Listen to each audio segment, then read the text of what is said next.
Hello' মোৰ মৰমৰ বন্ধুহঁত, আজি কেইদিন ধৰি আমাৰ সকলোৰ মাজতে এটা প্ৰব্লেম বিৰাজমান কৰি আছে। যোনটো প্ৰব্লেম হ'ল আজিকালি ডিজিটেল লেনদেন চবেই কৰে, smart transaction, cashless, PhonePe' GPay' যিয়েই নহওক, আমি চবেই সেইটোৰ লগত জড়িত। আমি দোকানত কিবা বস্তু কিনিব গ'লে বা কোনোবাক টকা দিব হ'লে ল'ব হ'লে আমি ফোনপে' গুগল পে'ৰ পৰা টকাটো ট্ৰানজেকশ্যন কৰিব লাগে।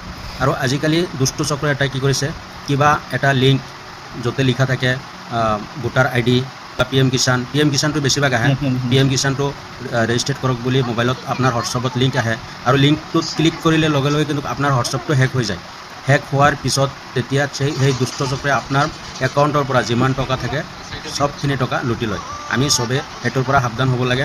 আমি কোনো অজানা লিংকত ক্লিক কৰিব নালাগে, কাৰোবাক OTP শ্বেয়াৰ কৰিব নালাগে, ঠিক আছে। আমি এই বস্তুটো চবেই যেন হাইলাইট কৰোঁ, আৰু ভিডিঅ'টো বেছিৰ পৰা বেছি আপোনালোকে শ্বেয়াৰ কৰি দিব। আৰু এইটো বেমাৰত কিন্তু এতিয়া বহুজন ভুক্তভোগী আছে, তোক চবে তাৰমানে এইটোৰ পৰা সাৱধানে থাকিব আৰু নিজৰ বন্ধু বান্ধৱীক কৈ দিব বস্তুটো শ্বেয়াৰ কৰিব। কোনো অজানা লিংকত ক্লিক কৰিব নালাগে, ঠিক আছে। আৰু যদি আপুনি ক্লিক কৰে বা কাৰোবাক OTP শ্বেয়াৰ কৰে কিবা হয়, তেনেহ'লে কিন্তু আপোনাৰ একাউণ্ট খালী হৈ যাব, একাউণ্ট আৰু টকা নাথাকে, ঠিক আছে। ধন্যবাদ।